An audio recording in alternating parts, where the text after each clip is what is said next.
এই চ্যানেলে সম্প্রচারিত সকল খবরই সচেতনতামূলক এবং শিক্ষণীয়, কোনো কিছুই প্রভাবিত নয়। মালদার বৈষ্ণবনগরের খুনের ঘটনায় গ্রেপ্তার করা হয়েছে দুজনকে।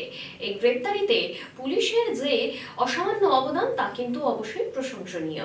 সাথে সাথে মালদার বৈষ্ণবনগরের খুনের ঘটনায় যে দুজনকে গ্রেপ্তার করা হয়েছে তাদের যে নাম তা কিন্তু জানা গিয়েছে। একজনের নাম নিমাই ঘোষ আর একজন পাণ্ডব ঘোষ। তাদেরকে তোলা হলো মালদা জেলা আদালতে। দেখাবো সেই ছবি। কোনো বিবাদ ছিল পুরনো? নিমাই ঘোষ আপনি? কোনো দল টল করেন আপনি? আপনি মেরেছিলেন? আপনি মেরেছিলেন? কি দিয়ে মেরেছিলেন? কি দিয়ে মেরেছিলেন? বলতে পারছি না ওটা। বিপাদ বলেছি কি বলেছি।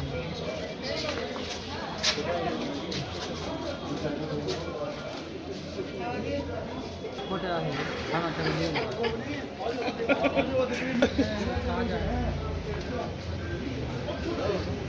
বাবা